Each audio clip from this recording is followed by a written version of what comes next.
ప్రకాశం జిల్లా మద్దిపాడు మండలం వెల్లంపల్లిలో పొగాకు బోర్డు వద్ద రైతులు ఆందోళనకు దిగారు.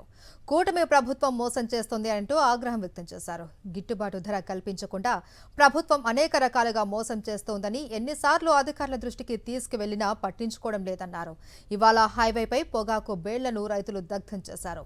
రైతులు అప్పులు చేసి పంటలు పండిస్తే కనీసం గిట్టుబాటు ధర లేకుండా చేసిన ఘనత ఈ ప్రభుత్వానికే దక్కింది అన్నారు రైతులు. తమ ఆవేదనను దృష్టిలో ఉంచుకొని పొగాకు పంటకు గిట్టుబాటు ధర కల్పించాలి అని డిమాండ్ చేశారు. ప్రకాశం జిల్లా మద్దిపాడు మండలం వెల్లంపల్లిలో పొగాకు బోర్డు వద్ద రైతులు ఆందోళనకు దిగారు. కూటమి ప్రభుత్వం మోసం చేస్తోంది అంటూ ఆగ్రహం వ్యక్తం చేశారు.